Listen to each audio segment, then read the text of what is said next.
All right. You can go ahead, Greta. We're live. Okay, good afternoon. And first, let me say thank you for taking some time to join us on this joint webcast for superintendents as well as directors of special education, as well as regional cooperative directors and regional special education cooperative directors. What we wanted to do today is just take a little bit of time to talk to you about some of the guidance that's come out of the Office of Special Education and Early Learning at the Department of Education, as well as the guidance that we have shared on behalf of USED's Office of Special Education Programs, or OSEP, as you'll hear me say throughout the webcast. Before we jump in and get started, I wanted to give Commissioner Brown just an opportunity to share some words before we jump in. Thank you, Greta. I want to welcome everyone for joining us today. This is part of our efforts to continue to support schools in different districts during this unprecedented time. As you know, we are committed to three different areas that I've boiled down into three words. That is to educate, feed, and support, and that we want to assist districts in how you're providing educational services to your students at this time, assist you as you are feeding. We are currently, I think, 100% across the state have feeding, some 2,000 feeding sites, which is an amazing feat. Many of those sites did not come online until the last few weeks. And then lastly, support you. In that we aim to support you, continue sending funds your way so that you can also support your employees and your community. So that's our pledge to you during this time. I also wanted to make sure that you know that we've launched a new COVID web launch page so that you will have an easier time finding resources on the Kentucky Department of Education website instead of having to spend time going on the different pages there. We hope that's helpful. And then we also have an email address for education related questions related to COVID-19. Of course, all communications related to the virus itself, as well as public health questions, should go to the main COVID-19 site at kentucky.gov. But the email address for KDE related questions, COVID-19 at education.ky.gov. And then continuing our series of superintendent webinars, we are planning a superintendent webinar on Tuesday from 2 to 4, I believe, and that is going to focus on funding. And we will also have an invite to your finance directors as well, both federal funding, state funding, and then local funding questions that you may have as well related to the COVID-19 crisis. So I know we have a lot to cover today, and Greta, I'll turn it back over to you. And then obviously we do have some PowerPoints. I think, Greta, you have several folks that will be giving presentations, but then we want to devote about half of the webinar today. I think we've allotted 2 hours, but definitely at least a half of it to a good question and answer time. I'll turn it back over to you, Greta. Okay, thank you, Commissioner Brown. So today we do have some PowerPoint slides that we're going to pop up for you to be able to view. Um, but you're going to hear a little bit from me as well as the division directors in the office. So in addition to spending a little bit of time taking you through the guidance and answering some of these frequently asked questions that we've received, I wanted you to have the opportunity to have the OSIL leadership team on the line and share specific components of work that we're working on in an effort to assist schools and districts through this uncertain time and be able to answer questions. So as the commissioner said, we certainly want to dedicate most of our time to your questions. And you'll see here just in this first slide, just to let you know who's on the line, Sylvia Starkey is the division director for IDA monitoring and results, and she'll share some information around just some of the compliance pieces that we have to work through, even through this time, as well as just day-to-day work. Veronica Sullivan is going to share with you the work going on in the Division of IDA implementation in preschool to discuss some of the actual instructional practices that schools and districts can rely on while we're trying to educate students with disabilities in a very different setting through NTI. And Kevin Stoll, who's the director of the Division of State Schools, which is Kentucky School for the Blind and Kentucky School for the Deaf, is going to talk to you a little bit about how we are essentially practicing what we preach, because we come at this in our office from a very unique position, in that not only do we provide this guidance and oversight to special education, but we're also operating 2 schools. So we're in this with you as well, and it provides for a way for us to understand all of the questions that are being asked and to empathize with you while we get through this. So moving into the next slide. This is really just, these are some of the high points about educating students with IEPs during NTI. First and foremost, with students with disabilities, we have to ensure that we're providing a free, appropriate public education, or FAPE. That doesn't go away just because we're educating students differently. It, however, does become very challenging because we're operating within the parameters of the NTI, and you guys within your district have identified, what NTI will look like for each of your individual districts. But then there's also this added piece of ensuring that IEPs are being implemented for individual students, and the location and the method for educating these students has changed significantly, and it changed quickly. We understand that. We understand that that's through, nobody could have anticipated this, but to get through it, probably, and this is oversimplifying it, but probably the most effective piece of information would be to ensure that students with disabilities have equal access to the same opportunities as peers without disabilities. Across the nation, although it wasn't in Kentucky, there were some states whose state agencies and other advocacy groups and attorneys and folks said, you can't provide an equitable opportunity for students with disabilities, so therefore we will close schools. And this resulted in some schools closing their doors for 2 weeks, statewide, because they were afraid to continue to provide services, because they were afraid that they couldn't provide students with disabilities the same services as their non-disabled peers. Well, as you can imagine, this resulted in a lot of backlash from the disability community, who felt like that people with disabilities were being, quote, blamed for school closures during this time. And so the USED, OSERS, and OCR came out with the supplemental fact sheet to say, essentially, stop doing that. You can provide services to students with disabilities in a different environment. And the importance is to provide equity. So what does that look like?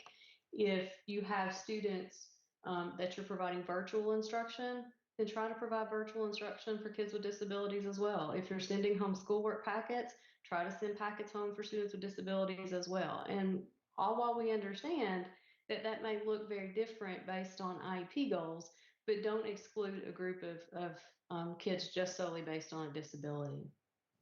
We also understand that during this time, IEP goals and objectives and services and accommodations may not look exactly like they look in that IEP before COVID-19. But the key is to provide comparable services through whatever alternative means that you can. The way that I say it, that again oversimplifies it, but there's some truth in this, is that something is better than nothing. So you do what you can and essentially document what you can't. And it really is about making that good faith effort. If there are ARCs, for example, that need to occur, then go ahead and have those. Have those by phone, have those virtually, have those however it works best for your district, but conduct the meetings. The same components apply in the IDA about, you offer alternative options with multiple meeting notices and then move forward with the meeting. And that can be done, through Teams or Skype or telephone even, whatever works best for you. Go ahead and have those. So again, that's that good faith effort. Next slide, please. And as I mentioned, oh wait, go back one, I'm sorry. There, right there. So as I mentioned about the documentation, during this time, folks, I can't stress this enough. Documentation is, I mean, that's the key. That's what's going to get us to the other side of this and be able to have the information that we need to make informed decisions moving forward. So collect ongoing progress data for all the services that you're implementing. And I know that's easier said than done. I hear myself say it. And then, even at, as you'll hear from Kevin Stoll in a minute around KSB and KSD, we know it's not easy. But, we've had several questions around specifically discipline data.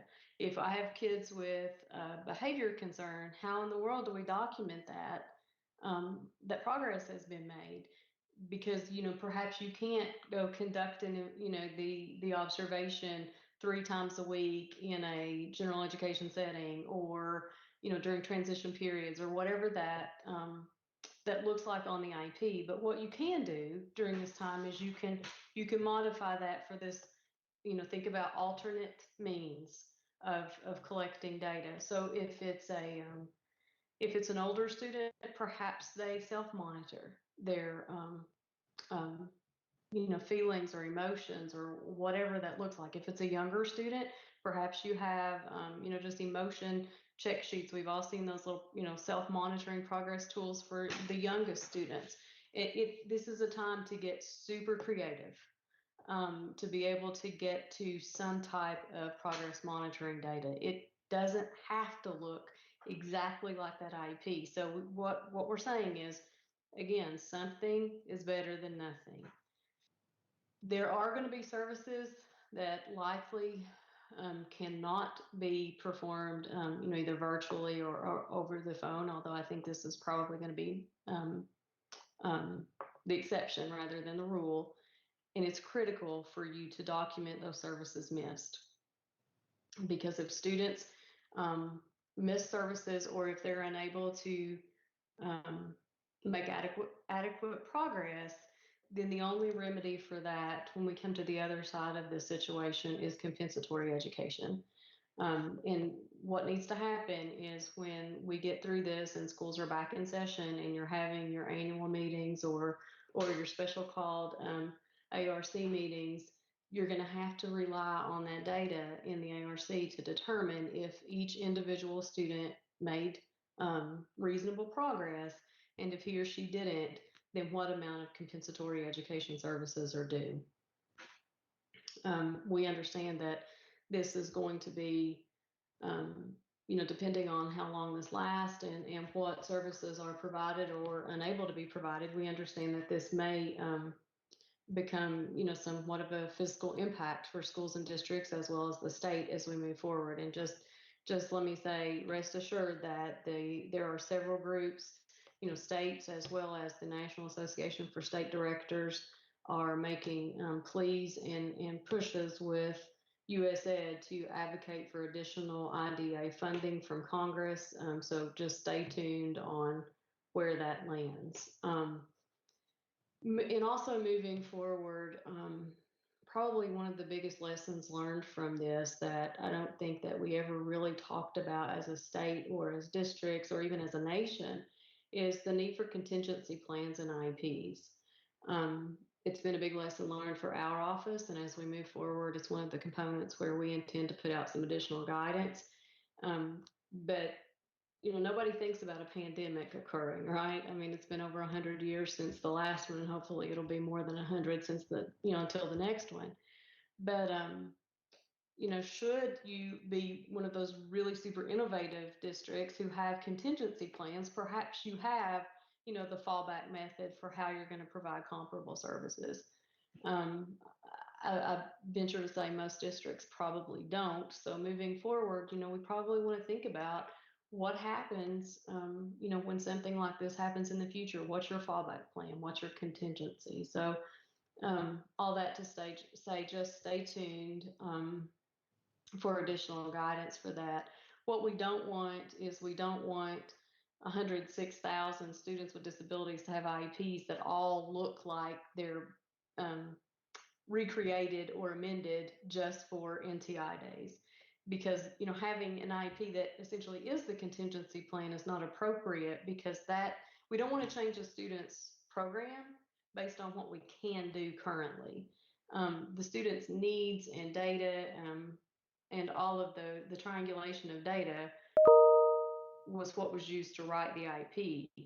Now we just have to implement it differently, but we don't want to go backward and say that this is all we can do, so we're going to write an IEP to fit inside this box. That would be very inappropriate.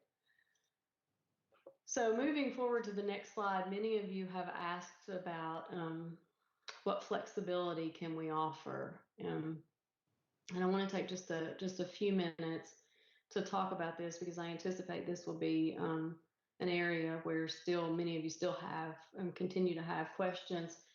The supplemental fact sheet that came out from OSERS and OCR looks at five-ish areas of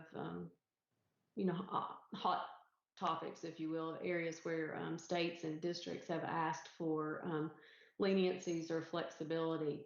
And I wanted to just summarize these quickly and toss out a slide so you would have easy access to these, because I think these are the big ones. Many of these are actually written in statute. For example, the initial eligibility determination, that is set forth in the IDEA. So states don't have the ability to extend any type of waiver or flexibility, just like US Ed doesn't. That would actually take a change from Congress to the IDEA. State complaints and due process hearings, those can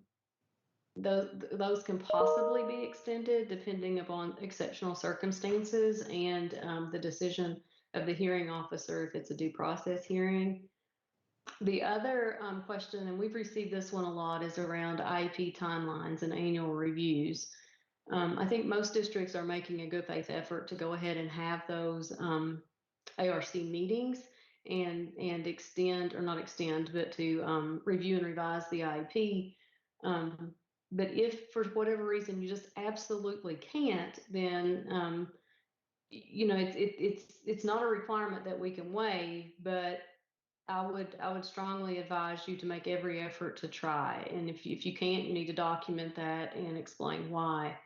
Moving forward into a year from now, thinking about the monitoring that my office will do, we know we're going to see things that were just beyond your control, like the 60-day timeline. You can't get into homes and finish the evaluation for students that were in progress.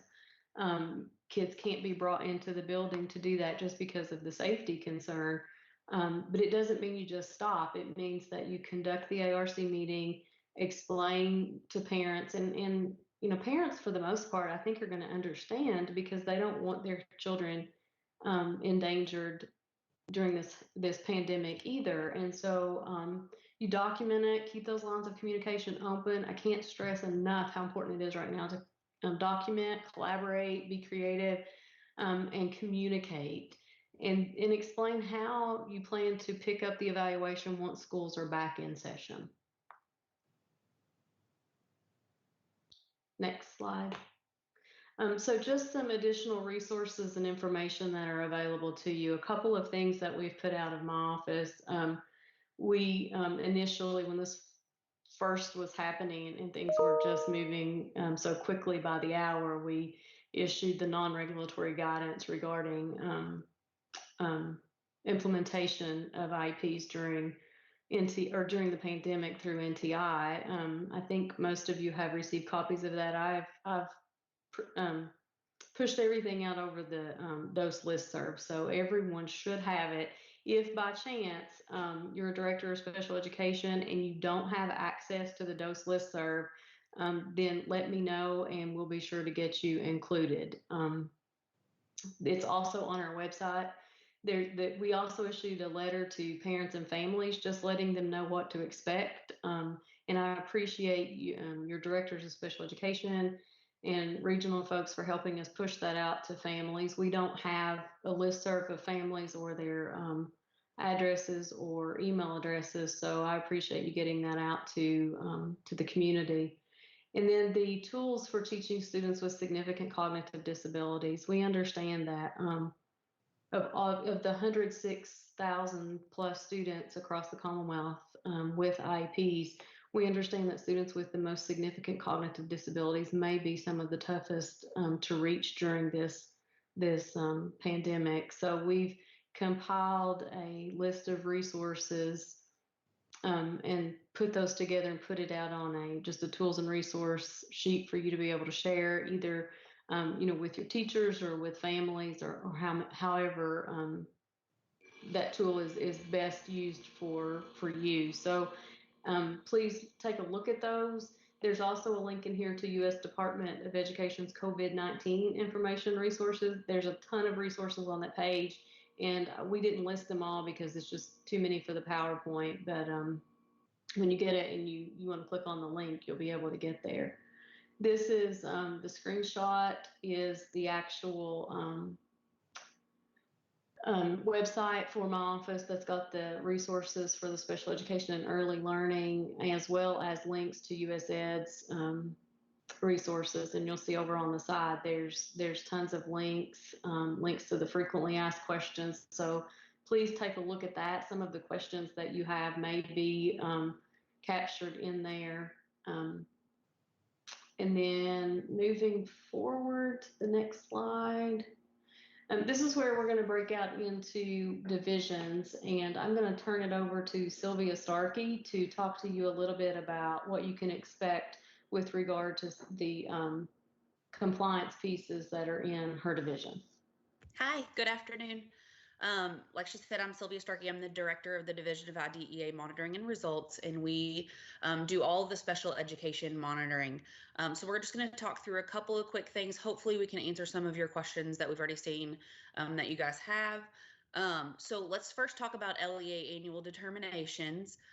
This year's LEA annual determinations, I know that's a big question a lot of people have, are based on data from the 2018-19 school year. So they will move forward as if nothing had happened. They are tentatively scheduled for release in early June. And we are looking at how we can provide flexibility and how we can change determinations based on how they were impacted by the pandemic. So we know a couple of things. So part of current determinations includes testing. And so if we're not having testing, that's something we'll have to look at. How can we look at things differently? So just rest assured that that's something that we're looking at. And as soon as we know what that's going to look like and we hear more information about how to move forward in that aspect, we will let you know. The next thing we were going to talk about is emailing IEPs and other ARC documentation securely. And so that's a question we've had a lot of questions about that. On March 26th, there was an email that went out over the DoSecure listserv, and so it came from Amy Patterson. If you need us to send us to you again, please let us know and we'll be happy to send it. But it went over a couple of key points. The first thing is to make sure before you do that you obtain signed consent prior to sending any kind of document over email that has personally identifiable information on it. The next point was just making sure to password protect documents with personally identifiable information prior to sending them over email. So make sure that you're password protecting things. Don't send that password in the same email. Ideally, you would call the parent and give them the password verbally so that there is no documentation of it. But if that's not available, then you would want to send that password in a separate email from the actual document. Use things like encryption software to encrypt the document and the email or the email. You may want to consider using snail mail instead of emailing. And just keep in mind that Microsoft Teams is available to districts, and it includes security standards that are required by KDE. You can transfer documents on Teams. But districts would have to ensure that that connections are secure. And that email goes through some more some suggested platforms. So you may want to go back and look at that. Your director of special education should be able to get it to you if that's something you haven't seen. The next thing we're going to talk about is Indicator 4 reports. Indicator 4 is based on out of school removals greater than 10 days. It's actually a compliance indicator, which is based on data that lags 2 years. And so what we know to be true is general supervision is not waived as part of the pandemic. And so we do have to continue to do things like Indicator 4 that are compliance indicators and continue to look at those things. They've already been reviewed. The reports are ready to go, and districts are still in session. And so because districts are still in session and providing instruction to students, we felt like it was important that we go ahead and get those reports to you. There are 7 total districts that this impacts in the state. So it's not a huge impact on the entire state. It'll only impact 7 districts. Those will be coming out tomorrow, which is April 1st. We anticipate that any kind of corrective action plan that came with it would look different than it typically has before. But we also want to reiterate that not every one of the 7 districts is getting a cap. So we just wanted to kind of let you guys know before you had those come your way tomorrow. Another question that we saw that we're getting is about consolidated monitoring, which includes IDEA, GT, which is gifted and talented, and preschool. So far, we have visited 5 districts this year. 1 district has already gotten its report, and there are several that are pending. We've actually held those to just allow you guys to give you a chance to kind of catch your breath and get to where you're at. We anticipate that those reports will go out soon. We don't have an exact date for those. The remaining districts that weren't visited but were on the schedule were actually notified today that consolidated monitoring was suspended until spring of 2021. So if you were one of those districts, then you got that email this morning to explain kind of what the plan is and how that's going to move forward. And so all of those, you can expect that your IDEA, GT, and preschool reports will come out together once they're released. And you could expect those fairly soon. And then the next thing I wanted to make sure we talked about is corrective action plans. I'm getting a lot of questions about whether corrective action plans can just keep on going, or do we need to work on these? So again, we're going to say, you know, there's an old OSEP memo called OSEP memo 0902 is what we call it. And it's called timely correction of noncompliance if you're searching for it online. But it requires all noncompliance to be corrected as soon as possible, but in no case greater than 1 year from the original notification of noncompliance.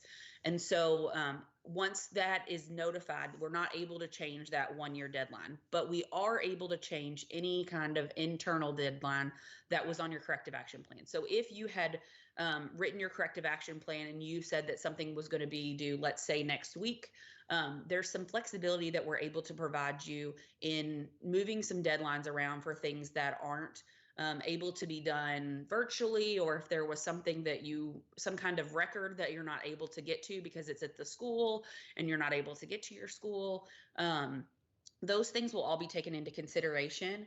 I would encourage you to contact your CAP lead if you have a corrective action plan that's outstanding, an older one, to think about to discuss with them how we can be flexible. You know, I'm happy to sit in those meetings as well. I'm happy to discuss with you any kind of exceptional circumstance that you may have going on in your district. I think it's going to be really important for us to communicate through this process. So I can't really stress enough the importance of communicating with us what you guys have going on in regards to your corrective action plan, so we can provide flexibility where we're able and help you seek solutions where we're not able to provide as much flexibility. We would also, you know, just encourage you to figure out how can you do things digitally. Could you review records based on what you already have in Infinite Campus, and can people do that from working from home? So those kinds of things as well. And then Greta hit on dispute resolution a little bit earlier. And you know, the things to keep in mind is that exceptional circumstances for things like IDEA formal complaints, they're on a 60-day timeline, and that 60-day timeline has not changed. And they did not tell us that we could extend every complaint based on exceptional circumstances. However, they may be looked at on a case-by-case basis. So if you feel like there's some reason that you couldn't get us a document that we needed, or anything like that, just again, I'm going to remind you that communication is going to be key. Make sure that you're getting in touch with your complaint investigator as soon as you're able to let them know your situation, and we're going to provide as much flexibility as we're able to, and we'll make those exceptional circumstances based on a case-by-case basis. The good thing about IDEA formal complaints is that they were already digital. We had already moved that way, and we contract with, you know, several contractors from out of state. And so we had already set up a way to securely transfer those records. So it's been very successful so far. So we're set up in a little bit better situation than some other states. But definitely make sure that you're contacting your complaint investigator, your mediator, any hearing officer that you have, to have all of your questions answered, since so many of these decisions have to be made case by case. We would encourage you to reach out as soon as you're able, for us to be able to talk you through any kind of situation. Like we said, we don't anticipate that things are going to look the same. We know that when we're monitoring next year, we're not going to look at it the same way that we've looked at things before. We don't anticipate coming in with an iron fist after all of this is over and saying, you know, nobody provided anything. We're going to definitely look at how did you document what happened, and how can we look at that moving forward. So I think Veronica is next. Yes. Hi, everyone. My name is Veronica Sullivan. I am the director for the Division of IDEA Implementation in Preschool. So I'm excited to announce a series of web sessions hosted by KDE and presented by the Special Education Regional Cooperatives. Just to provide some context for those who don't know, the Special Education Regional Cooperatives are funded through federal IDEA dollars to provide districts with the support needed to improve educational outcomes for students with disabilities. They are considered an extension of KDE and provide instructional expertise to districts in their regions. And through this series, all 9 of the regions are going to come together to create a statewide web-based resource for all districts across the state. These sessions will be short, 30-minute sessions, focus on topics designed to highlight effective practices during NTI for students with disabilities. There's a lot of information that's out there and resources that are out there. So we're hoping that these series will help narrow down for educators what practices they want to try during this virtual environment. These series will be recorded and they'll be shared on the KDE website. So if you're unable to attend these sessions, we'll have those available to you. Similar to the special ed regional cooperatives, we have the early childhood regional training centers that are also funded through federal IDEA dollars. They will be providing a similar web series, that we're in the planning stages of that now, and that will be aimed at educating preschools, students with disabilities during NTI. And since the regions are serving as the boots on the ground support for KDE, they're reaching out to districts in their areas who may be interested in sharing the work they're doing during NTI. That's through our special education spotlight. And we're hoping by shining a spotlight on this exceptional work in districts, we can support, the districts can support each other as we're all trying to focus on providing high quality instruction for students with disabilities. So if anyone listening is interested in becoming a special education spotlight district, please reach out to your special education regional cooperative. Next slide, please. We have included a map of the special education regions so that you can identify, if you're not aware already, which region serves your district. Next slide. We also have a list of directors so that you can contact them directly if you have questions or need support with instruction. Next slide. We also included a map of the early childhood regional training centers. As you can see, it's a little different than the special education regional cooperatives. Again, they support preschool, and there are 5 of them. Next slide.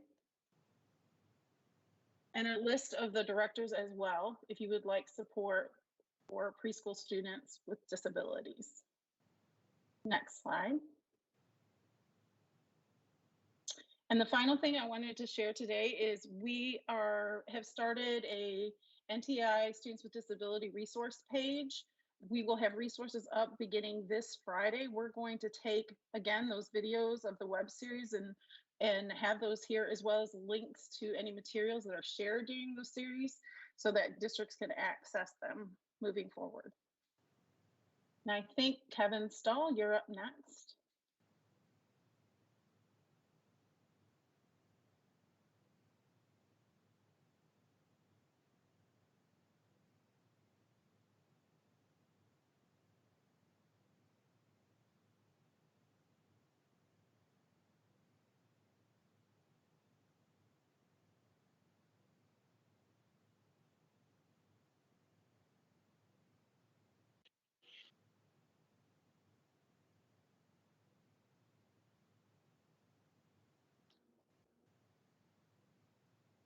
Kevin, are you still connected?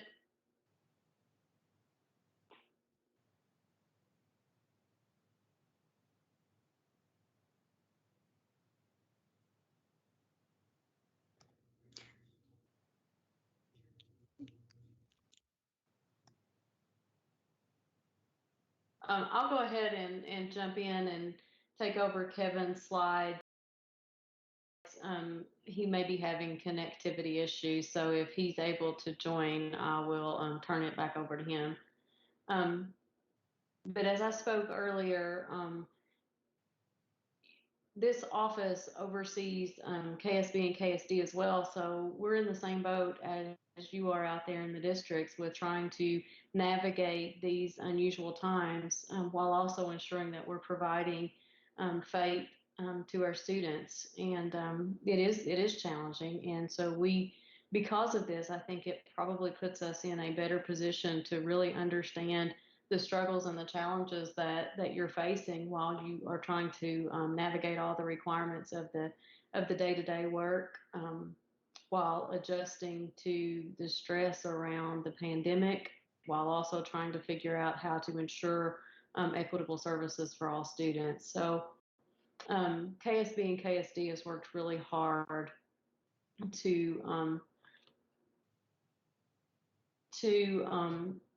ensure that our students have access to appropriate and engaging instruction during this time. And I've said this before, and I'll say it again. If anybody had asked me a few months ago if I thought KSB and KSD would ever utilize NTI, I would have said no, because quite honestly, I was just really unsure how that could happen for students who have just varying disabilities and unique needs. And so a big shout out to principals and Kevin, to all the work that they've done to ensure that we were able to do this. But first, before we do that, one of the things that Kevin has mentioned, and I know he wanted to take a moment and just express his appreciation to all of you, because as Commissioner Brown mentioned a moment ago, the ability to feed all of our students and make sure that all of their needs were met, rested with you guys. And just a big shout out and thank you for welcoming our students back into the communities and providing them with meals and working so closely with our director of special education as well as others from the schools. So anyway, I just wanted to say thank you, and I'm sure Kevin, he also wanted to extend his appreciation for that as well. But when NTI started with KSB and KSD, the first thing that they did, the principals and teachers and the entire staff, director of special education, everyone came together and they looked at individual students' IEPs. And the key behind this was to provide individualized instruction. So students were provided, with whatever assistive technology needs that they had, as well as, instructional packets. As I said, it looks very different. They perform virtual assignments. The staff, they have weekly meetings with students. Teachers are reaching out to students.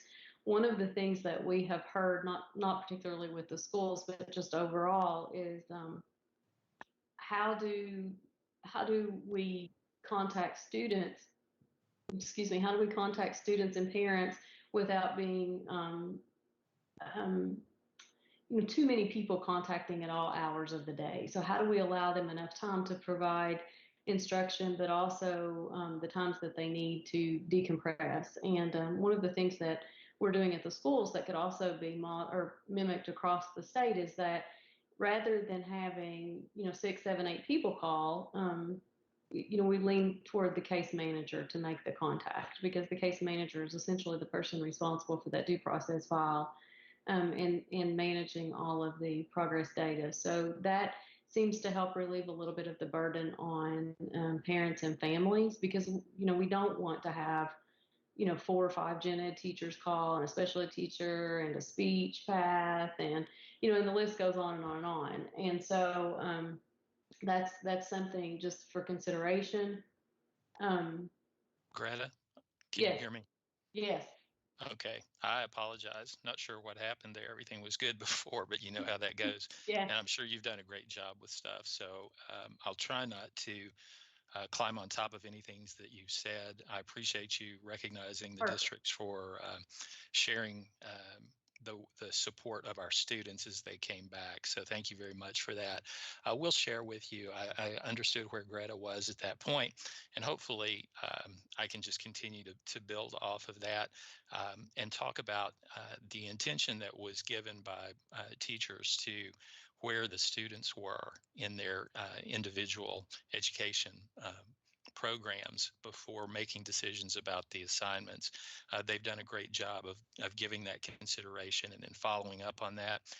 And as you guys can imagine, at KSB and KSD, we don't have the confined boundaries that you have. So they've continued to recognize areas of support and continue to grow that. I only share that to encourage you to do the same as you're working with your kids. Keep in mind that if you've dropped something along the way, add it now. As Greta has shared several times today, it's important to be doing something as opposed to doing nothing.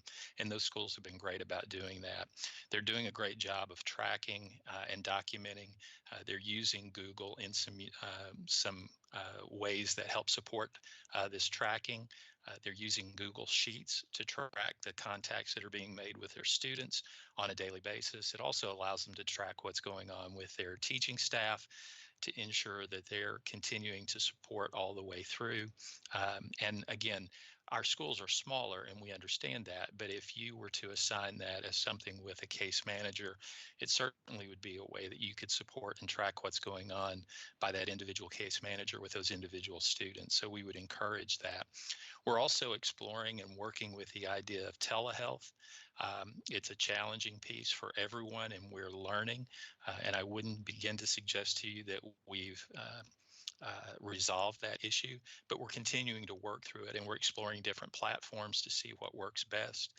As you can imagine, with our students who are used to ASL as their primary language, our folks have continued to reach out to them in a variety of ways to try to make sure that they're accommodating them. And that's what we would encourage you to do as well, whether it's FaceTime, Skype, Zoom, video phones, anything that you can possibly think of, just to give you another avenue to reach the students who are in need of you, perhaps sometimes the most. The schools are also trying to make sure that they stay closely connected with their staff. They're meeting on a weekly basis in either a Skype or a Zoom session to make sure that they are staying up to date. Our principals are making sure that they are keeping their staff informed about what's coming, trying to be out in front and answer questions and be transparent. None of us know the answers to everything, but we're trying to provide those as best we possibly can.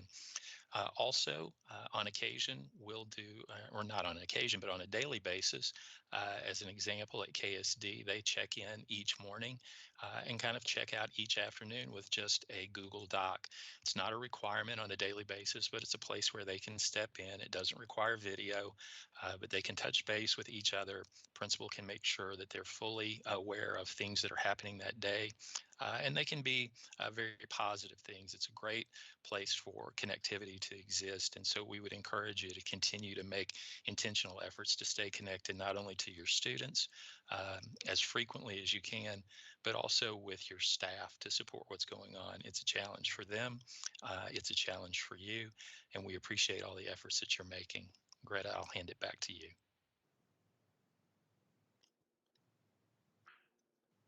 Okay, so a big thank you to my team for being able to provide some additional information. And I'm looking at the soapbox. We have a ton of questions, so I'm going to turn it over to Tony, who's going to help us moderate questions in the soapbox.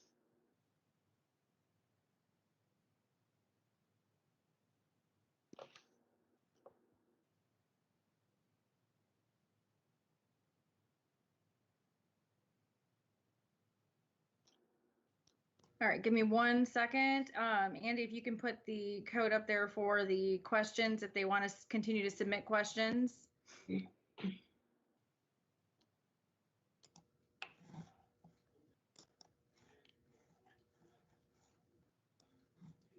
All right, so the first question is, if parents decline services either on a limited basis or completely during this extended NTI time, how do you recommend a district respond? So this is where things get a little sticky, if you will. When providing special education and related services, the ARC makes those determinations, and the ability to pick and choose services, if you will, is not one that's allowable under the IDA. Either the parents and guardians accept special education related services or they don't. And then the ARC makes the determination as to what that looks like with the input from parents. So all of that to say that the requirement is on the district to offer FAPE. If you find yourself in a situation that you're unable to do so, then my recommendation would be to, again, document. You want to try to have the ARC meeting. You want to communicate with parents. You want to try to work through whatever situation there may be that's presenting itself to be as being a barrier to getting these services in. What I would advise caution on is doing nothing, essentially. So, if you try to provide services a couple of times and, on the phone, a parent says, thanks, but no thanks, and then you have no documentation whatsoever that additional attempts were made or that services were rejected or that you were unable to perform those, then when you get to the other side of this and you're looking at a lack of progress, because obviously there's going to be a lack of progress if a student wasn't provided services, then without the documentation, there's no evidence as to why services were not provided. Okay. All right, our next one is going to be, if we go beyond 10 days, is this a change of placement? No, this is not a change of placement, and that's a conversation that's a lot of states have had around this. And should we be providing prior written notice and conducting ARC meetings for change of placement? This is a change of location. All students with and without disabilities are experiencing education from a different setting. So this is simply a change of location. Will we need to have an ARC for every special education student upon return to school to discuss compensatory education? Yeah, there's going to need to be an ARC for every student, but and I wouldn't say the need for the ARC is going to be to discuss compensatory education. the need for the ARC is going to be to review and revise the student's IEP and determine what changes need to be made. So, for example, you're going to have students who have annuals at the end of the school year. You want to continue with those annual reviews and then determine what services you're not going to be able to provide, and you may start having those conversations as soon as like now. So again, some of those ARCs I think will happen naturally within the annual review, and some of them you may just have to schedule additional ARCs. But this is no different than any other time. Anytime that a student with a disability is not making progress, then you have to have an ARC anyway. So this is not a game changer. Okay. The next question is, we already spend hundreds of thousands from the general fund to support our special education programs. How will we fund compensatory education? I think we have Chris Thacker on the phone. Yes, this is Chris Thacker. Compensatory education is not an allowable use for the IDEA funds, so those would still have to be paid from the general fund or other fund sources. Okay. With ARCs being held virtually, what is the guidance regarding getting paperwork to the parent after the ARCs? Sylvia, are you on the line still? Yes, I'm here. Can you repeat the question? Sorry, my son walked up right when you asked it. Working from home. Yeah, it's real around here. With ARCs being held virtually, what is the guidance regarding getting paperwork to the parent after ARCs? So that was the same question that we talked about when we were talking about emailing IEPs securely. I would encourage you to reach out to your director of special education to get the email. And we talked about just making sure that you have obtained, consent prior to sending the personally identifiable information, that you're password protecting it and using encryption software. Consider whether you should use snail mail instead of emailing. And that also goes through several platforms. The email will go through several different platforms that you are able to use. If we are talking to parents regarding teletherapy setup, alternate activities to complete, etc., do those take the place of required therapy minutes?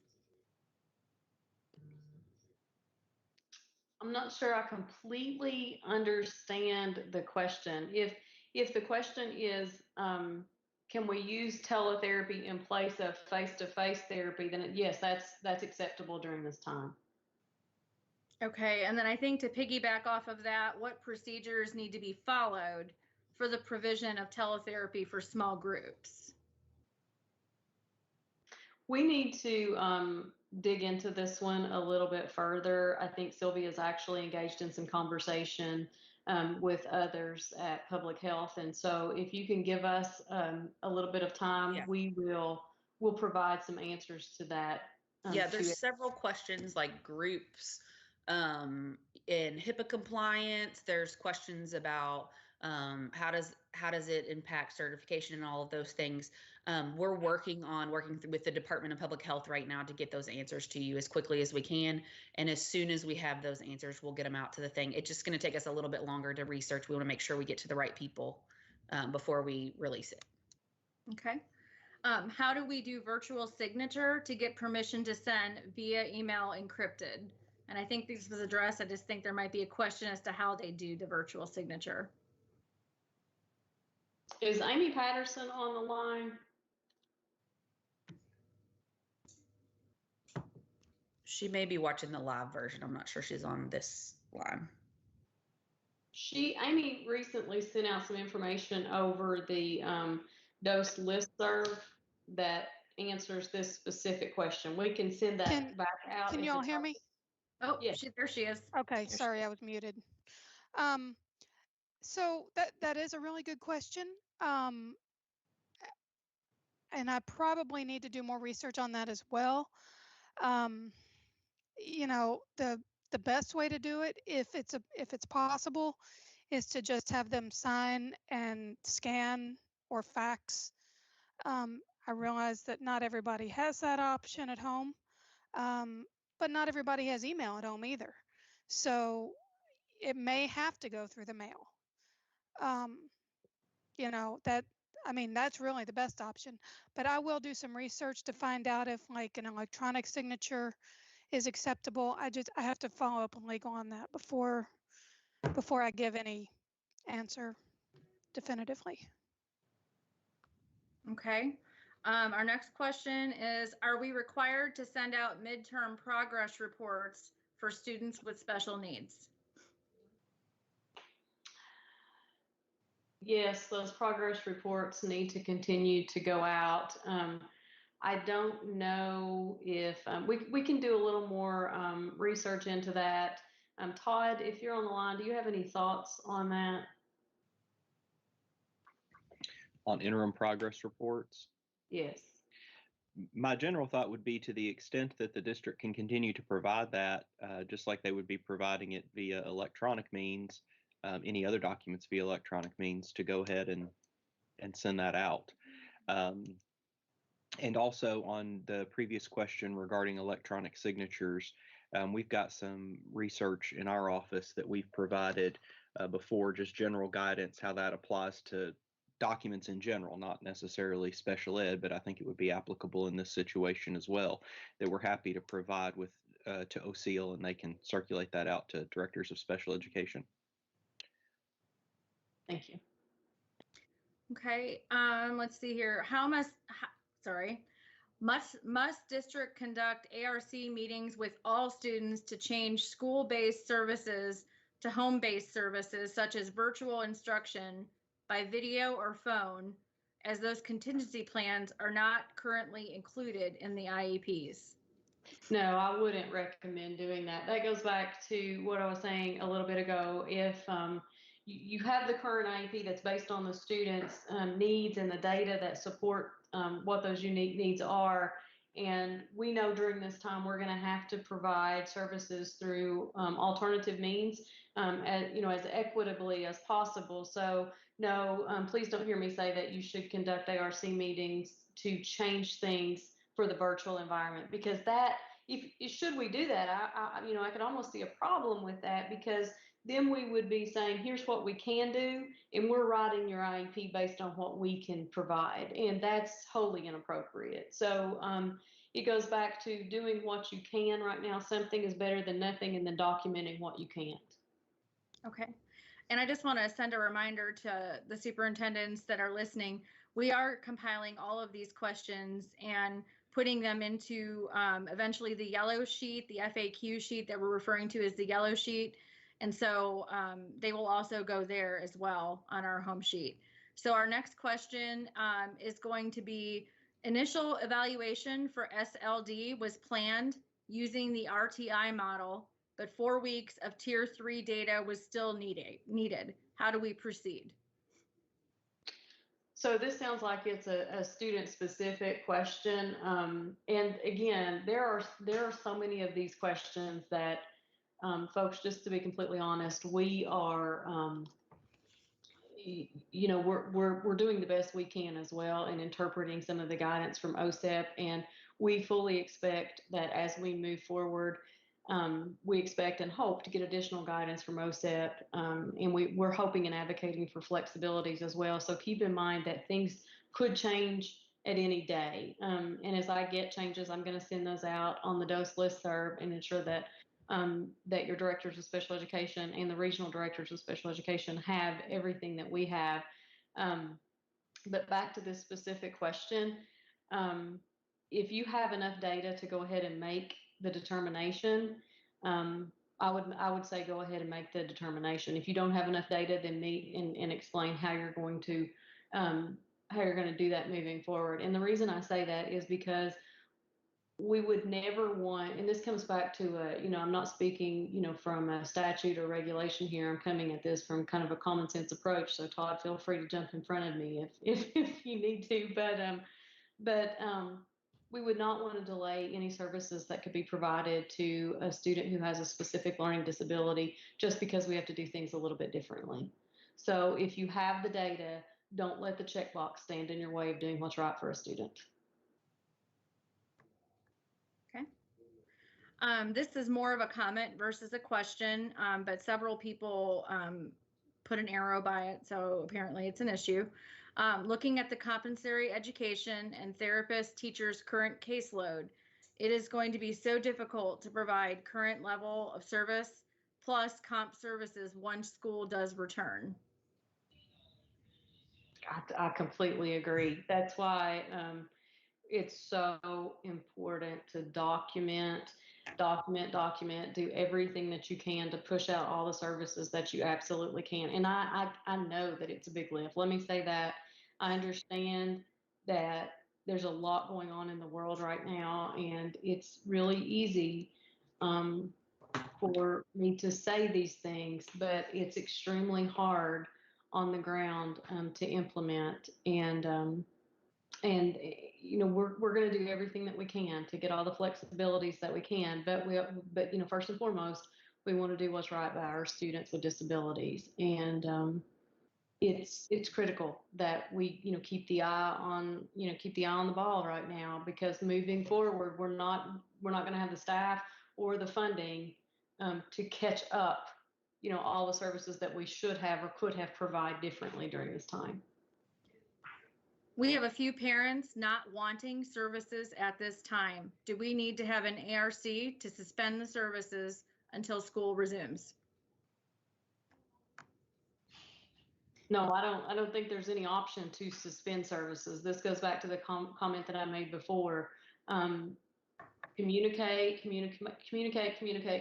Figure out what's going on. What barriers can you break down? What can you do to help parents, you know, during this time, and provide services to those students? But FAPE should and must be provided or made available. Sorry, there was a request to turn my volume up. I apologize. Going back to my questions.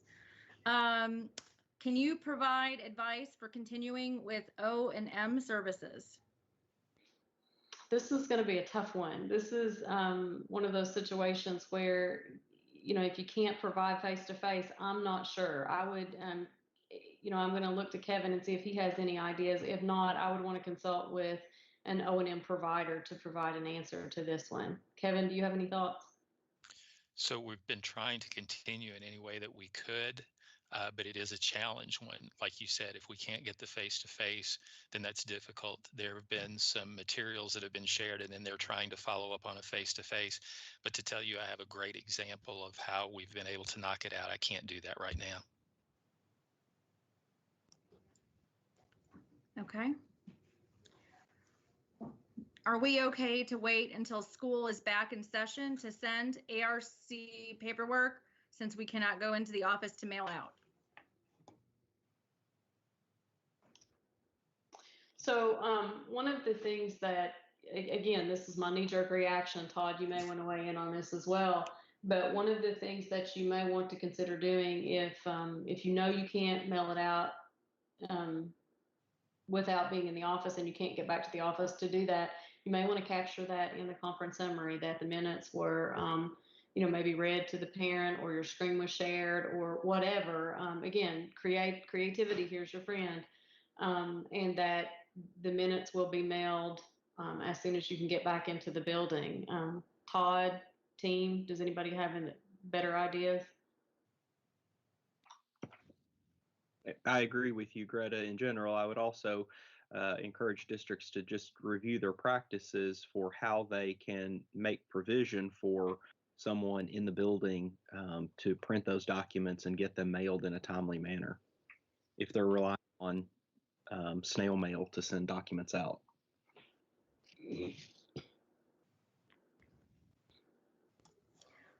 All right. What about the KEDS data, KEDS data? Will this data be collected for spring 2020? Veronica, do you want to take this one? Yeah. So the short answer is we don't know. We are working with the Human Development Institute, who houses our data. The KEDS data is actually data that is reported in the annual progress report by states to the Office of Special Education Programs. And we, again, are waiting on some guidance from OSEP around how they're going to handle those indicator pieces. But in the meantime, we're working with HDI to kind of, come up with a scenario of how we can use what's already been entered into the system, or how quickly we can open a window should school resume. So we're just working on it. So the answer is we still don't know, but as soon as we have some guidance, we'll get that to the districts.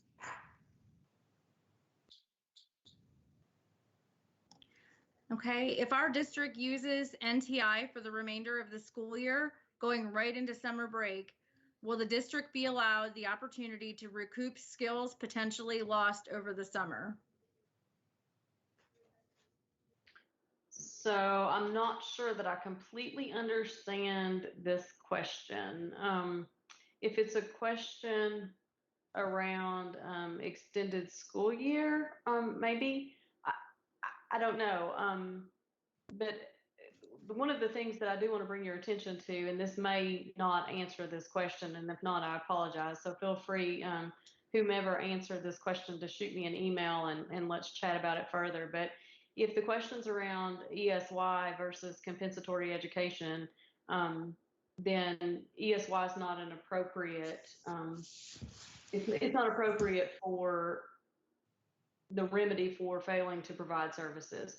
Recoupment and regression for skills lost of content that has already been taught is the standard for ESY. If it's because a student missed services, then that's a compensatory education requirement.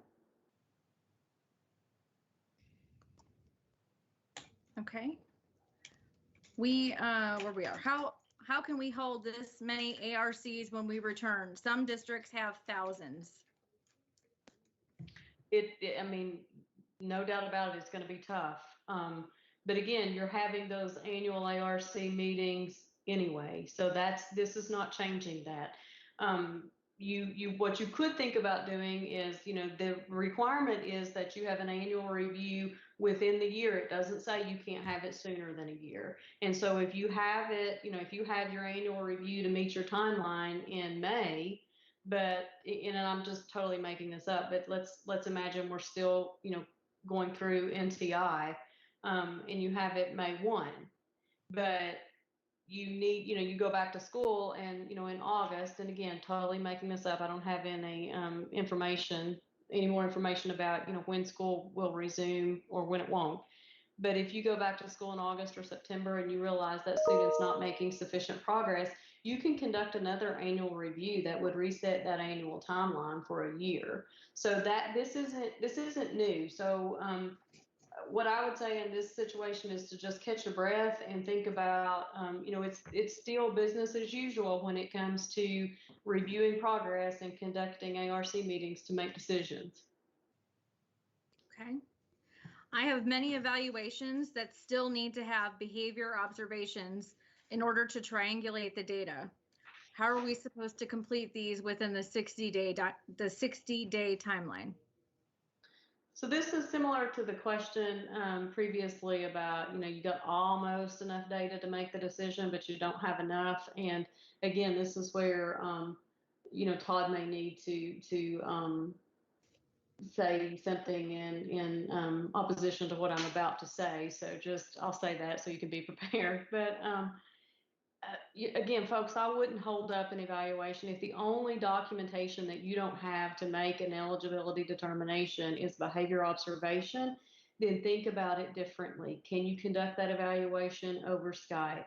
Can you talk to a parent on the phone and let them tell you what's going on for the evaluation? You got to get creative about this right now. Think outside the box.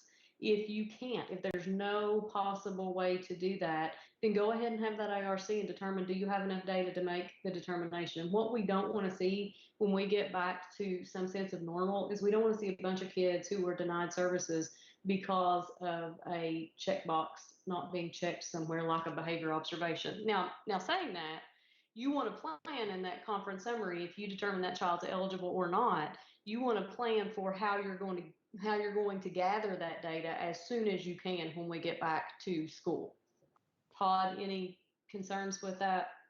No, I don't have concerns with that in general. I think what we have provided in the way of some information to school districts on eligibility determinations is that if the eligibility determination is delayed as a result of COVID-19, then the district should consider providing compensatory services for the equal to the amount of delay in that making that eligibility determination. But by all means, to the extent the district can continue forward and determine eligibility within the timelines that are established in the regulations, then it should do so.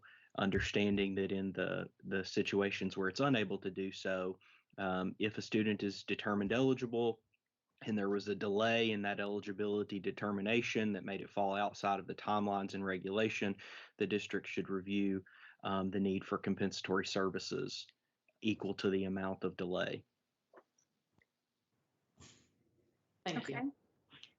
The next question, and I will take the first part of the answer on this one, is anyone advocating on behalf of schools to show that we are still providing FAPE even though the instruction and setting are different? And my response from a communication standpoint is yes, because I know that we have seen several districts have shared with us what they are doing in terms of NTI. And I encourage you to continue to send us at the communications, either to me directly in an email or to our staff to tag us with the hashtag, because we have seen some very, very creative ways that special education teachers are reaching out and districts are reaching out to their families. So I would like you to continue to do that so we can tell your stories and we can show how you are advocating for your students. And then if Greta wants to take, or somebody else wants to take out the other part of that. Yeah, no, Tony, I think that's great. The other thing that I just want to share from a national perspective, I'm actually on the National Association for State Directors of Special Education, the NASD board, and so we have a board meeting every Sunday evening now, and so we talk about what's going on across the nation and all the other states. And I always am quick to share the things that are happening across Kentucky, because I think we are way ahead of the game, essentially. And part of that is because we did have the NTI structure, and we, albeit it wasn't created to, last for 30, 40, 50 days or whatever, but we had it, and we had a mindset of thinking outside the box. And you guys were already implementing creative ways of providing FAPE to students with disabilities. So I'm always quick to share all of the things that are happening in our schools and districts. And I again, big kudos to you for what you're doing. I think just the fact that we've got so many people on this webcast today, as well as the number of questions that we're receiving, that shows, you're advocating for yourself and for each other, and it shows the work that you're doing and in the way that you value students with disabilities and their families. So you have my deepest respect and appreciation for what you're doing. And I promise you, I'll make the promise to you right now, if you share what you're doing with me, I will make sure that it is shared through our social media. I will contact, local media, I'll do whatever I can to get your story out there, because I know you all are doing great work, and we definitely at the department want to share your story. So moving on to the next question is, we understand that service minutes for SDI are not a one-to-one match during this time. Is the same true of related service minutes? Yeah, again, this is going to have to get back to that.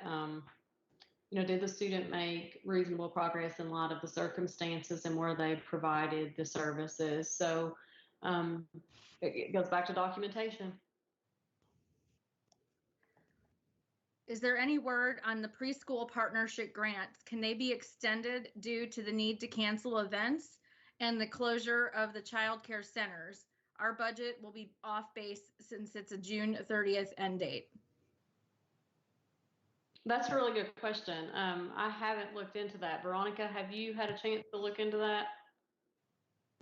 No, but it is a good question because, you know, we have multiple grants and that's going to be an issue across the board. We are having conversations again, but we're not quite sure how that's gonna pan out.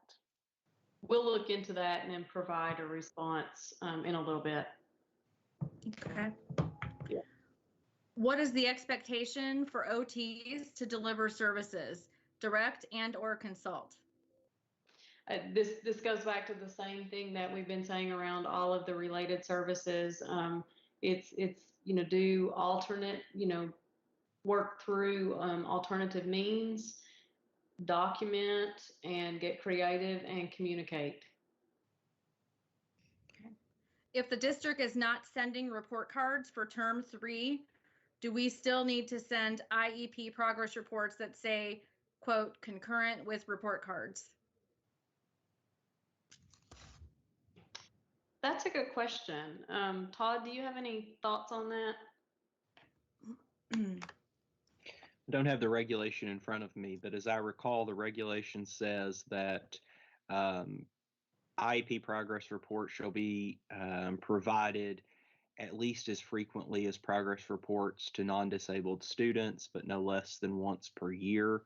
If the school district is not sending a progress report for non-disabled students, then I would think they do not need to send any type of report for students with disabilities, but we can look into that and provide you a specific answer once we can take a look at the regulation. Is your guidance that we meet as an ARC when all timelines are due and document what we cannot complete, and how will we remedy that? Absolutely. If you can meet the timeline for you know, whether it be initial eligibility or annual reviews or 3-year reevals, whatever the timeline is, if you can continue business as usual and adhere to those timelines, then absolutely do that. If you have, like I said, pieces of data that are missing or certain components, then go ahead and document that. If you've got enough data to make decisions, make the decision, document what's missing, and then plan for moving forward. Because, you know, as Todd brought up a really good point a moment ago, if you sit there and do nothing, and students are, you know, if they miss services because they would have otherwise been eligible, but nothing happened, then, you know, you're looking at a compensatory education situation later. And we would rather handle that now, provide students with the services for which they're entitled to, and then plan for picking up whatever pieces you don't have, you know, in the fall or whenever school's back in session. Greta, you commented to document services missed. They say that we document services we provide not missed. Do we need to also document services missed?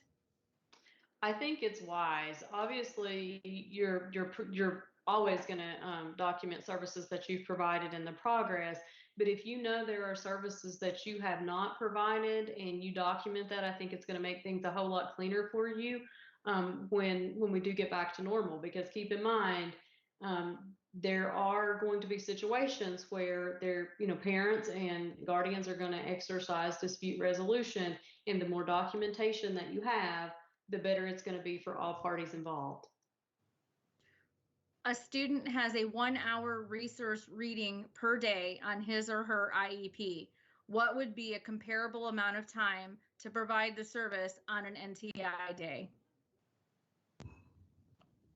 So if it's an hour per day, you know, one of the things you might want to do is you know, we're not saying that you decrease the amount of time or increase the amount of time. Obviously, if you can, you know, get on the phone or Skype or whatever with that kid for an hour per day, that's great.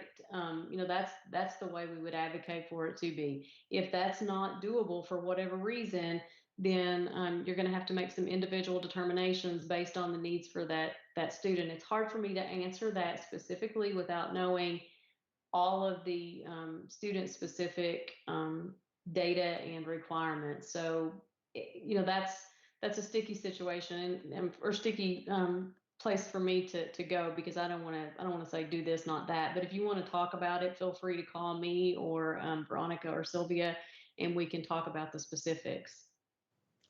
If we send home progress monitoring with NTI packets, how do we collect those? Are we allowed to collect them, or is it not sanitary to do so at this time? Well, I think that's going to be, some of the procedures are going to have to come in play. If you have questions about that, that's probably something to discuss with your Department of Public Health or your local health departments. If there are alternative ways to do that as well. Thinking of outside of the box, and these are just some suggestions. If you send those things home, or if you email them, or however, you can always take pictures of them with smartphones. A lot of folks have smartphones, and so you can grab pictures like that, send them back. Maybe it's not packets that you send home for progress monitoring. Maybe it's something that you do, calling a parent or online. I don't know, but if you're already sending packets home and collecting them, obviously this would fall into the same procedures that your district's already using. What is the status of reports for districts who have undergone consolidated monitoring visits? This is Sylvia. We talked about that a little bit in the slides. They will be coming out soon. If an IEP goal is highly specific to peers, i.e., when disagreeing with a peer, student will, how will we monitor a goal without peers? Yeah, there are going to be those that are going to be super hard, and again, think creatively and outside the box. Are there siblings in the home? Could siblings be considered peers for the sake of the situation that we're in? Could it be that you just have documentation that there were no peers, there were no siblings, and so we receive feedback from the parent on how well the child engaged with the parent or the caregiver, whomever that he or she lives with. But if you're just completely unable to implement and/or get progress data for it, then it may be one of those compensatory education issues on the other side of this. Greta, I just wanted to say, some of these questions about progress monitoring and modifying assignments, your regional special education cooperatives can assist you with those. So don't hesitate to reach out to them. And also those mini webcasts will cover some of that content as well, I'm sure. Very good point. Okay. Can you provide guidance on how to do counseling services for students who have this on their IEPs? It's going to go back to the same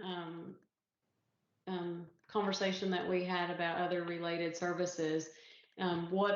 Communicate with parents and families, determine what people are comfortable with and what can be provided and how it can be provided, and then move forward. It may be Skype, it may be telephone, it may be, I don't know, whatever forms of technology that you can utilize, now's the time to be thinking about that. Can parents request additional services for their students that are not on the IEP simply because the child is at home now? That would be an ARC decision. So, a parent may request an ARC meeting to have those conversations, and that's no different than if we were all sitting in a school building and a parent requested an ARC meeting. You would follow the exact same procedures moving forward. And if the ARC determined that the student did need assistive technology or something of that nature, then it would be appropriate to provide it. Okay, I see a question here that says they've heard two different answers to the same question. I'm not sure if the question is, but it says, where does she want that documented? Conference summary or eligibility in IC? I don't know if that is the question. Or the next question below that is, should eligibility be locked, although evaluation is incomplete? So with regard to locking documents, I'm going to lean on Amy Patterson to provide some information around that, because I think there are certain implications that go along with locking or unlocking documents. Right. So you're going to have to lock it if you're going to go ahead and create an IEP. Otherwise, the eligibility will not be populated in the IEP. If it's not complete and if you're not creating a new IEP, then no, don't lock it. Just all I can say is make sure you document very clearly everything that's going on and the reason you're not locking documents and the reason, if you're late developing an IEP, the reason for that. Just be very clear in your documentation in the conference summary about why, why these things are happening. So, I'm going to say the same thing Greta's saying. It's all about documentation and make sure you're covering all your bases. Amy, this is Sylvia. I would tend to agree with that because I think the documentation is going to be what saves you in compliance reviews down the road. So if there's a reason you weren't able to provide something and it's reasonable, make sure you're writing all those things down and telling all of those things so that when we go to review those files later, we can see that you took multiple steps and there was, whatever the issue was, all of that's laid out for us. The best place to document those kinds of things would be the conference summary. Okay, I got a little clarification to the first question. Two answers to the same question. Do we send progress reports on the IEP or do we not? I think I just want clarification. Do they send progress reports on the IEP or do they not? So I think probably where the confusion come in with this, and I may be totally wrong, but the first question, someone asked whether progress reports should go out, and we said yes. The second question was whether progress reports should go out if the district was not providing report cards, and I believe Todd said that we would look into that. The situation that this brings up is not necessarily conflicting information, but rather if, going back to the equity piece, if you're providing report cards for all students in the district, but failing to provide progress monitoring reports for students with disabilities, then that's not equitable. And that's not what the regulations say to do. So I hope that brings some clarity around it, because we're saying if you're sending it for everybody, then yes, definitely you're sending it for students with disabilities. If you're sending it for nobody, then I believe we're going to look into that to determine the specific answer, but we don't believe that you have to send it for students with disabilities if you're not sending it for all students. Okay. How should we handle parent referrals at this time? So the ARC should still convene, determine, whether or not there's reason to move forward with the referral, and then move forward as best you can. Obviously, there's going to be some barriers to testing, but that goes back to what we've been saying throughout the webcast. You do what you can, and then make decisions based on whether or not you have enough data, or whether you reconvene again after school starts to conduct the testing. I mean, all that's going to be contingent upon the ARC decision and the amount of data that you can collect. There also seems to be a little confusion as to whether they should be providing group sessions virtually due to confidentiality at this time. And are we going to gather more information on that? Yes, that goes back, I think, to that telehealth conversation that Sylvia had just a moment ago. So we're working on that, and we'll get more information to you. Okay. And if a parent requests a suspension of a related services, such as speech or O&M, only during NTI, can the ARC grant this request?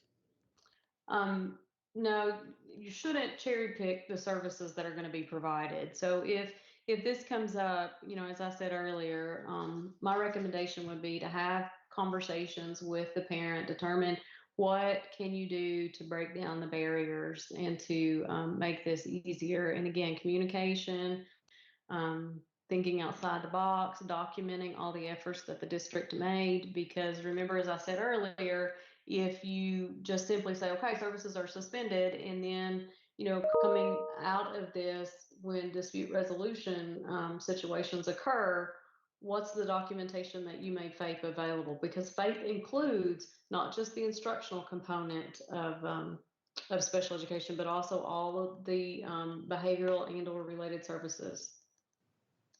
Okay, it says, is it possible to move up the dates for the mini webcast? If we need to change how we're doing anything, we will need that info before April 17th. And I believe they start this Friday. Is that correct? Did I see it on that sheet? I thought the mini webcast Yes, started they do start this Friday. Okay, and superintendents, They we will. They do.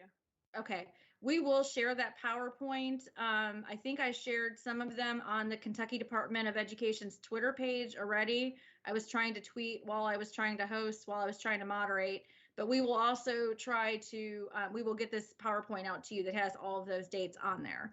So those mini webcasts will start this Friday, and there's several dates on there. And also in the meantime, if you need support, again, reach out to your regional special education cooperative, and I'm sure they'll be happy to help you. They will be the ones that are presenting that information, so they will have that available for you now. Okay. I think there was another one that I was going down here. Another teletherapy question. Virtual signatures for ARCs. Can't we just document that everyone spoke as present, since most of our families don't have access to internet?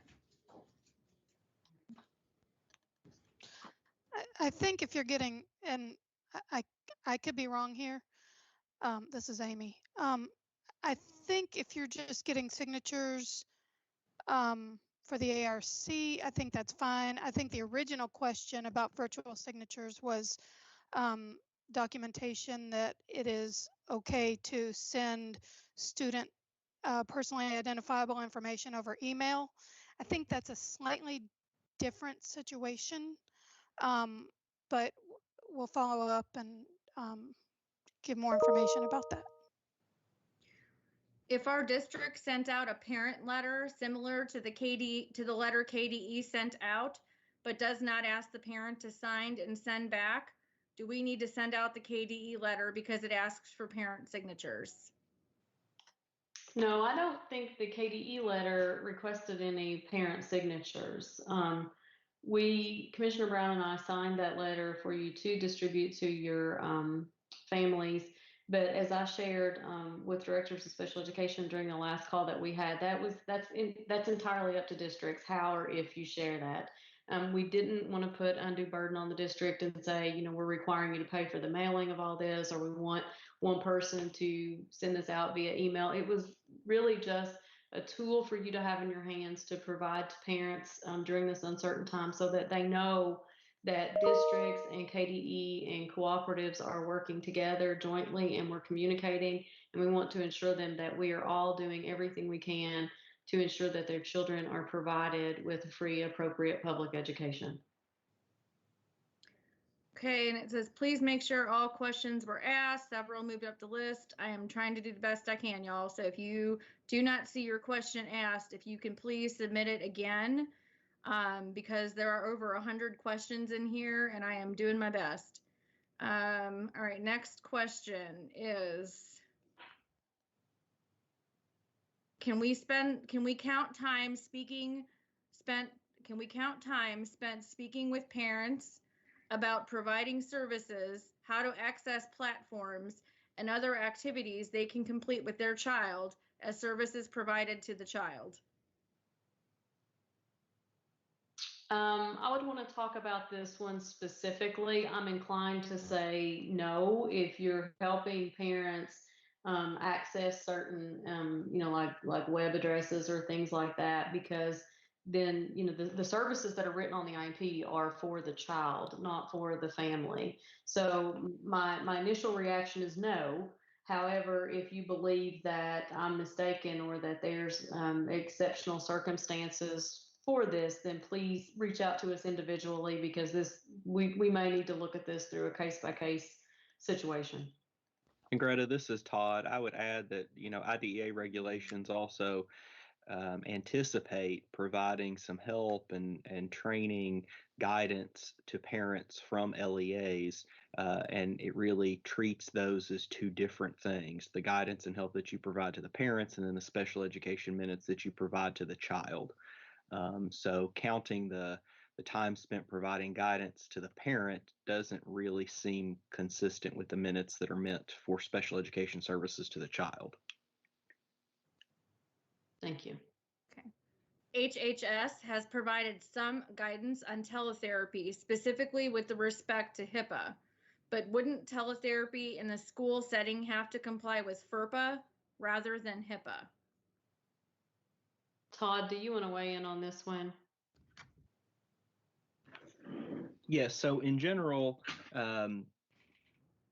school districts have to comply with FERPA, the Family Educational Rights and Privacy Act, even when those records are created by a health professional that we would typically think of in terms of a health record. So for example, if you're a school nurse, and I'm talking about in any setting, whether it's special education or not, if your school nurse creates a record, most people may think about that as a HIPAA record. They think of it like a health record.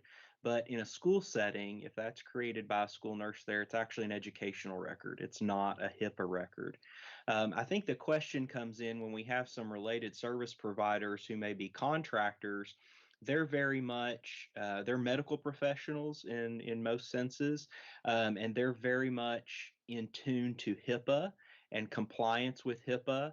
And because some of them may be insurance billers and medical providers, they are absolutely bound, and they're going to follow HIPAA rules. So I think it's a communication issue. Working through the new guidance related to telehealth and things like that will help that. But the school district is really going to focus on FERPA compliance and communicate with the provider about that. I think it's really a communication issue. If we can assist with those specific issues, feel free to contact me with some more specific concerns that you have, and I'm happy to try to help sort through that. Okay.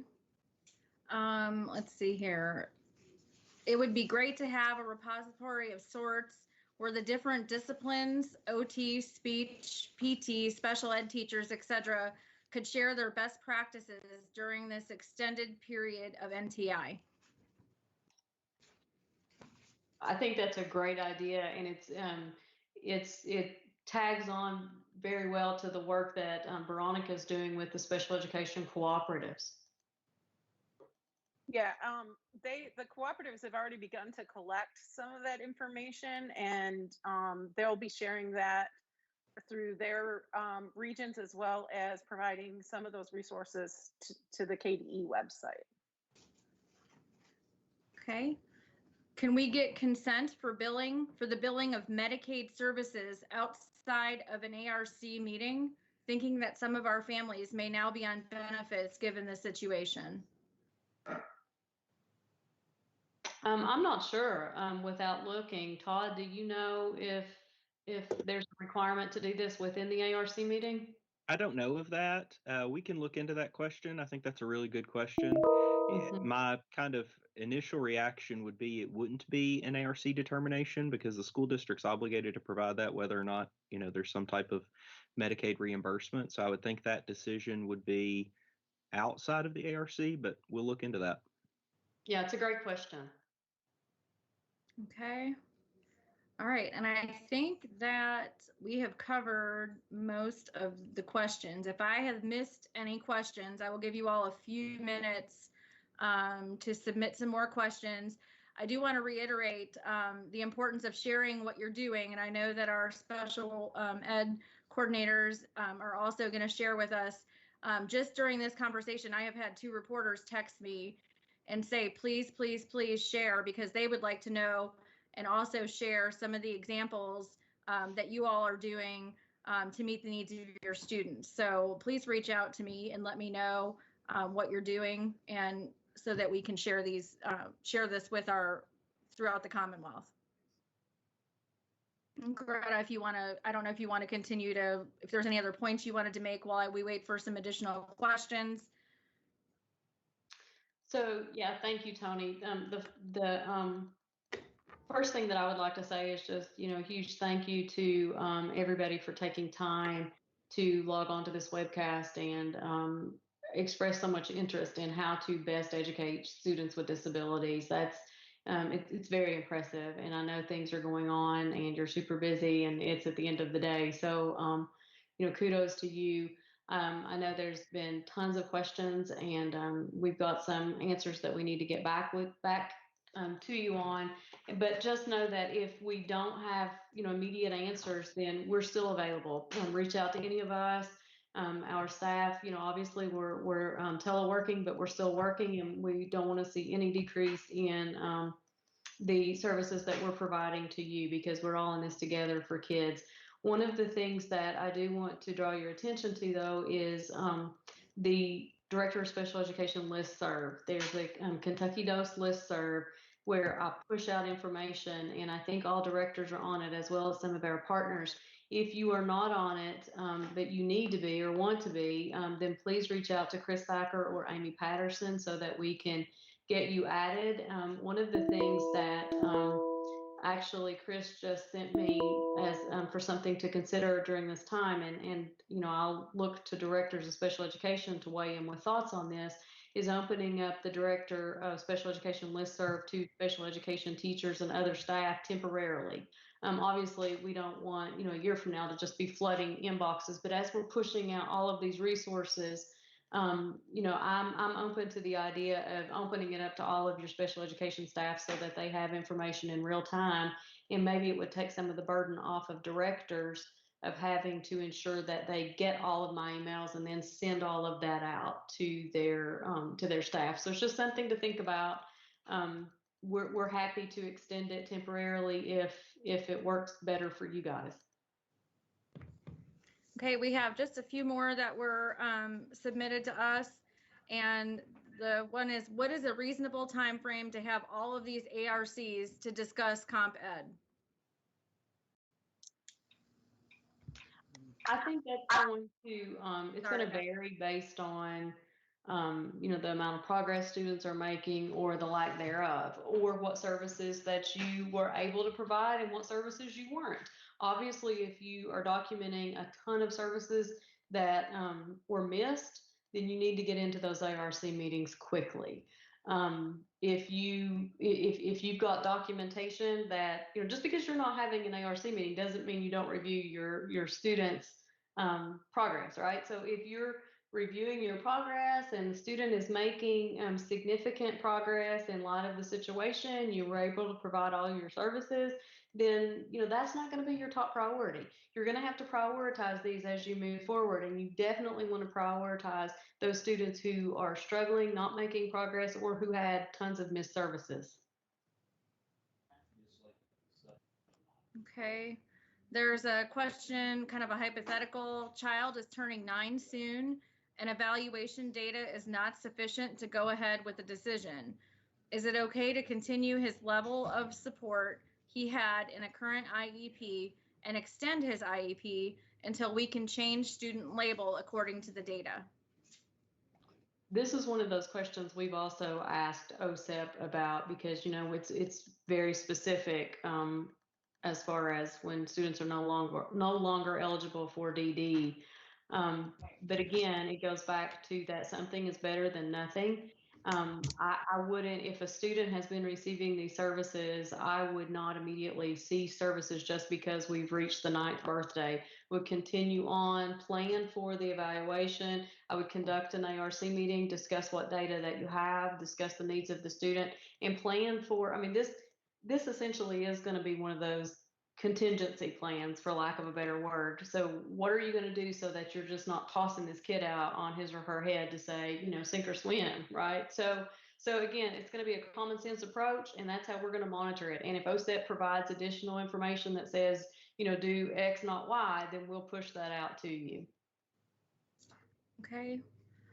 The question is, when will this video archive be available? I would like all of my special ed staff and administrators watching it, and to thank you for having it. I can go ahead and answer that question.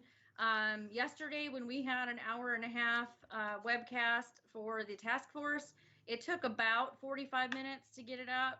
So it'll be available here probably about an hour after the webcast ends.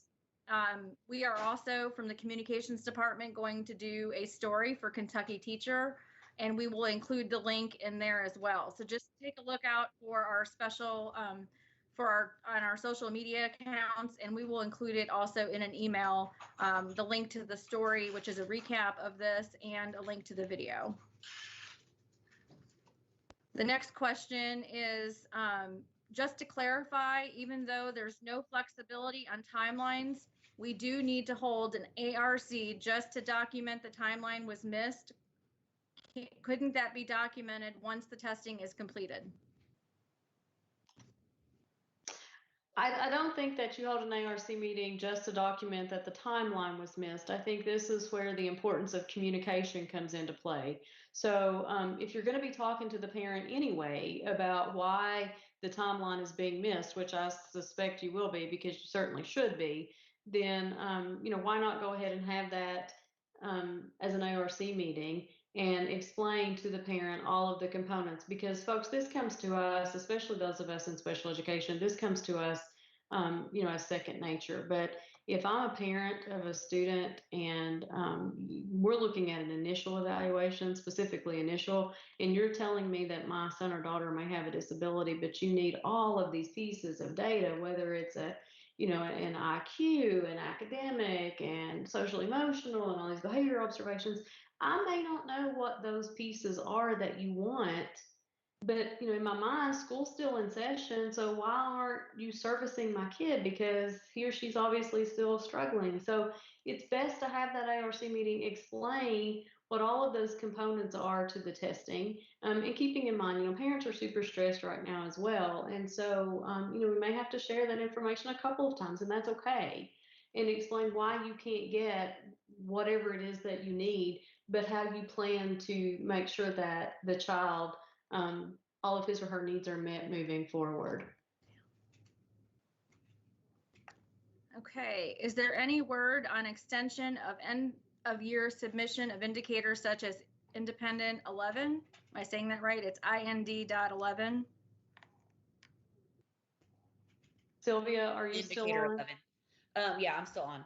I think it's all these, we're having as many conversations as we can about flexibility. We haven't looked at indicator 11 specifically in terms of the date. We would need to know when it was the absolute, drop dead date from the Office of Special Education Programs, and then we would provide as much flexibility as we are able to provide there as well.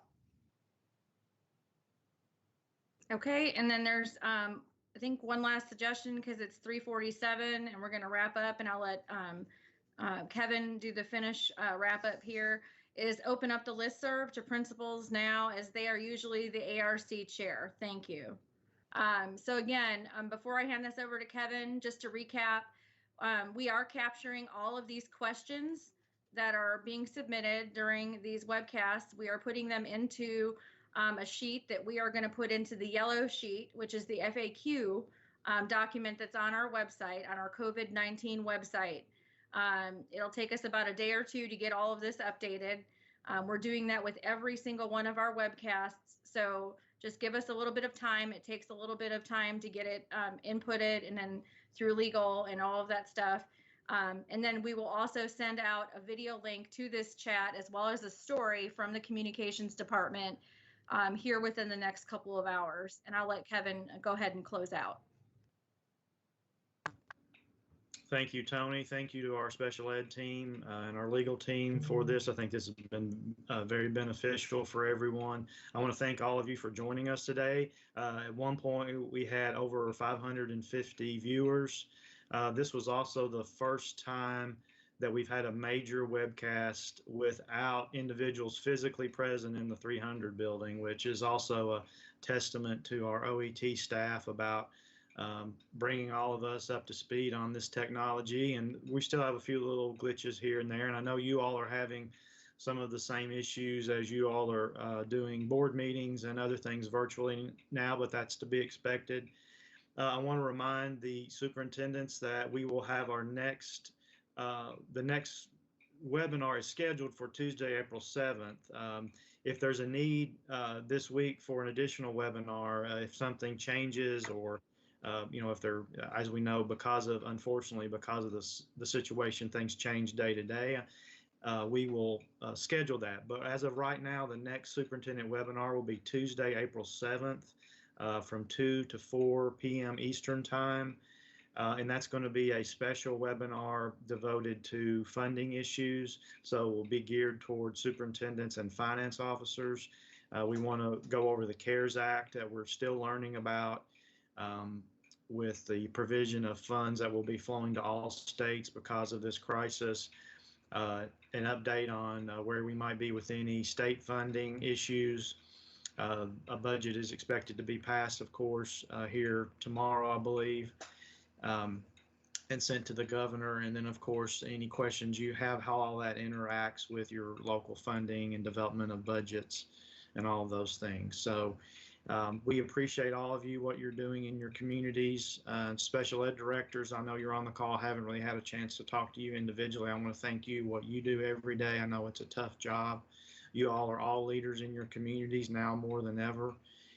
People look to the school system and the school district for guidance and support, and you all are continuing to do that, even though a month ago we had no idea we would be where we are now. So I want to thank all of you all. It's an honor for me to be able to work alongside you during this time. Hang in there. And as the governor says, we will get through it. We will get through it because we are the Kentucky education family, and we are Team Kentucky. So everybody have a good rest of the day. Thank you. Thank you.